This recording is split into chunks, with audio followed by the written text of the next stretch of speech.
Before the skyscrapers of London, before the cathedrals of Europe, there stood a city so vast, so planned, and so mighty that early explorers called it the most beautiful and well-governed city in the world. A city with walls longer than the Great Wall of China, crafted not of stone, but of earth, artistry, and divine order. This was Benin City, and its walls, a wonder the world chose to forget. In the heart of what is now southern Nigeria, more than 1,000 years ago, rose the Kingdom of Benin, a realm of art, order, and architecture, centuries ahead of its time. By the 10th century, the people of Edo had built a city unlike any other. Its boundaries stretched across forests and rivers, marked by a chain of walls and moats known as Iya that encircled the kingdom for over 16,000 kilometers. Archaeologists estimate that the Benin walls covered more than 6,500 square kilometers, one of the largest earthworks in human history. Every inch was dug, shaped, and built by hand. They were not built of stone, but of earth itself.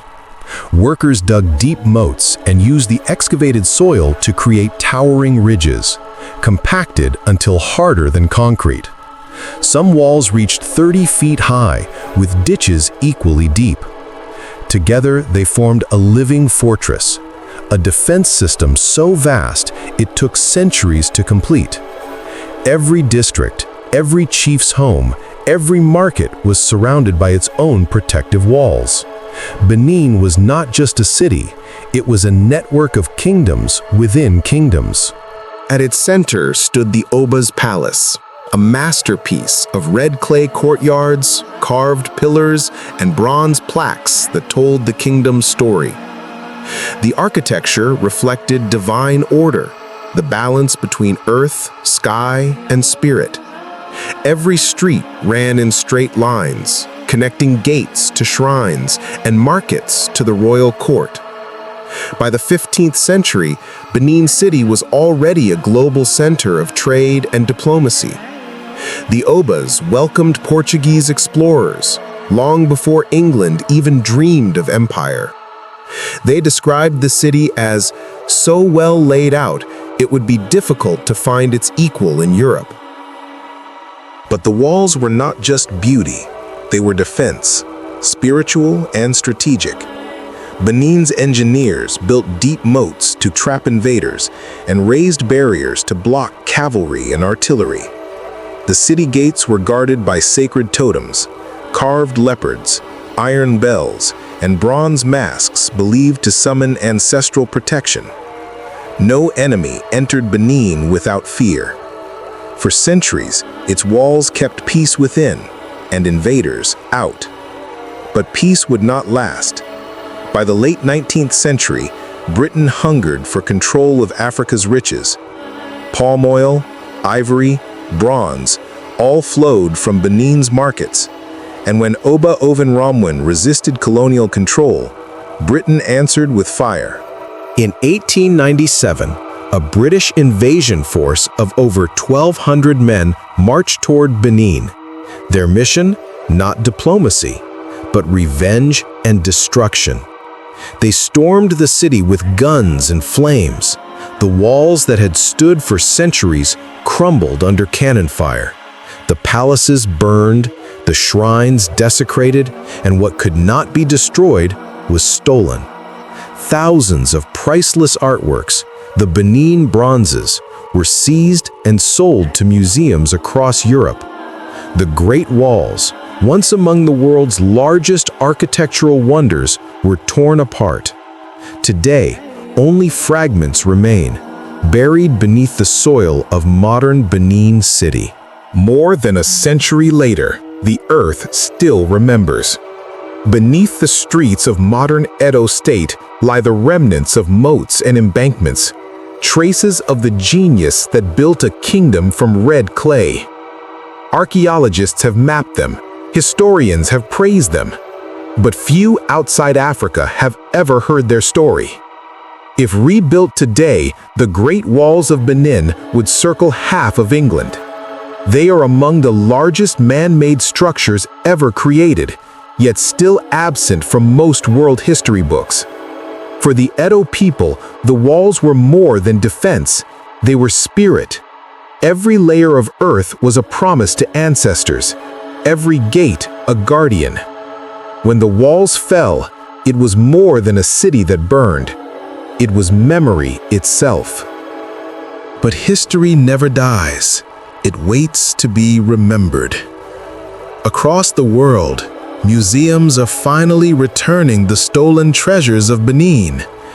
In their homeland, new architects and artists are rising, inspired by the legacy of their ancestors.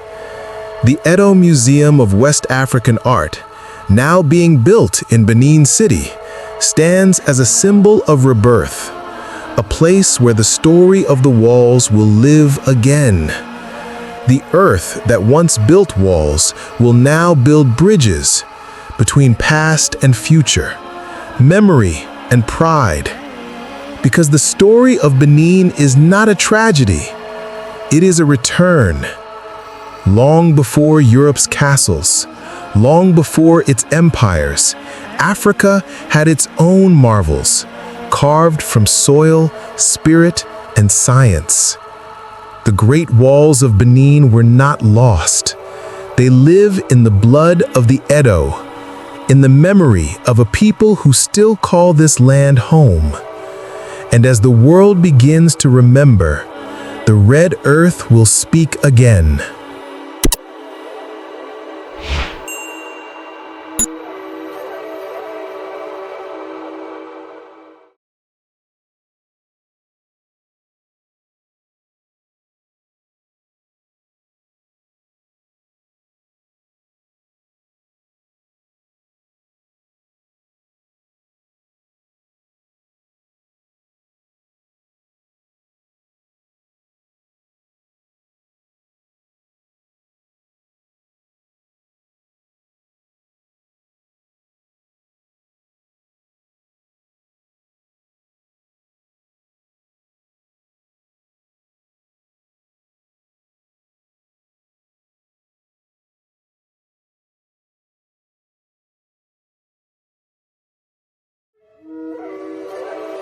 In the heart of West Africa stood a kingdom of power, art, and divine kingship, the Benin Kingdom. And among its many rulers, one name still shines with unmatched brilliance: Oba Esige. He was the son of a legendary queen, a warrior who united a divided land, and a king who led Benin into its golden age, an era of art, diplomacy, and glory that would forever change Africa's history. Around the early 16th century, Benin's royal palace welcomed the birth of a prince, Esige, the son of Oba Ozulua the Conqueror, and Queen Idia, the woman who would later be celebrated as the mother of all nations. But royal birth did not guarantee peace.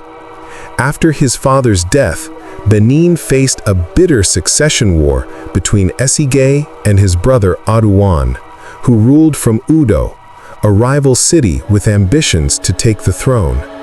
The struggle for power tore the kingdom apart. Benin was divided: two princes, two capitals, one destiny. But Esige was not alone.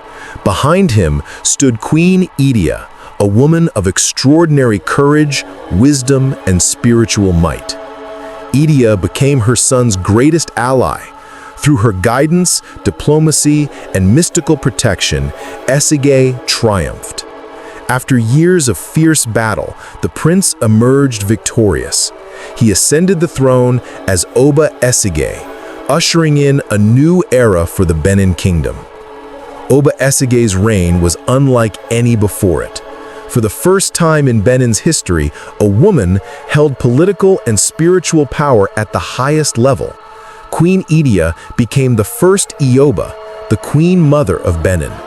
She commanded her own palace, her own army, and served as her son's most trusted advisor.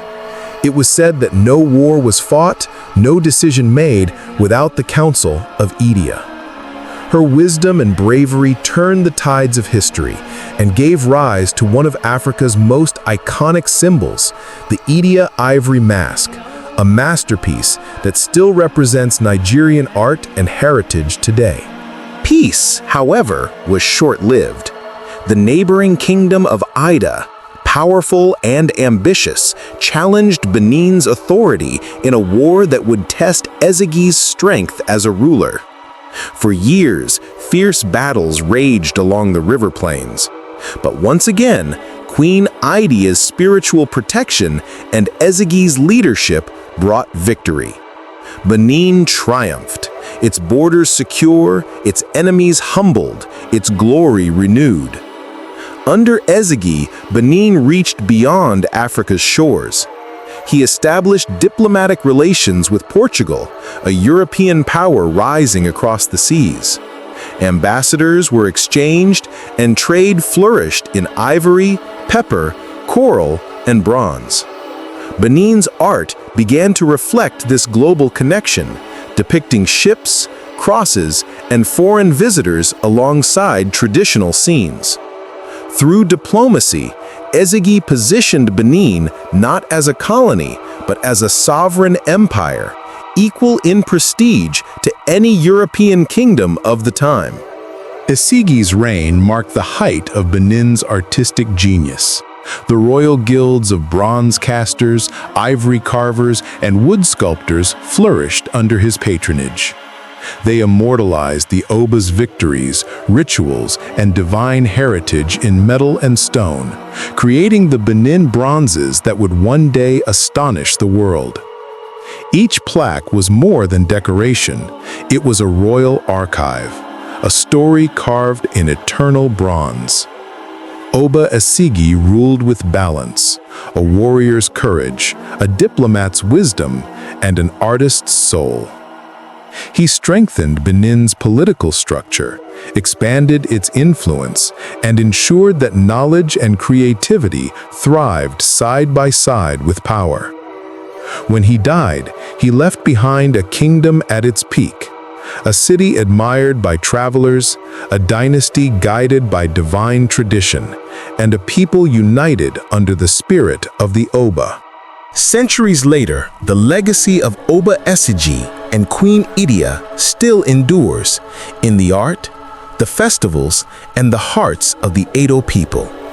They remind us of a time when Benin stood as one of the world's great civilizations, a land where kings and queens ruled with vision and where art became the language of power and immortality. This was the golden age of Benin, and at its center stood the king who made it possible, Oba Ezegi, the lion of the kingdom and the light of its glory. The story of Oba Ezegi is not just history, it is identity. It is proof that Africa's past was never silent, never primitive, but rich, powerful, and alive. Thank you for watching.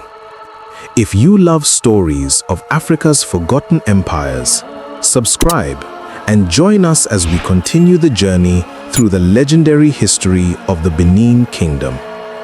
Would you like the next episode to follow Queen Idia's life and legacy, her role as the first Ioba, and her influence on Benin's spirituality and art? It would make an excellent companion piece to this one.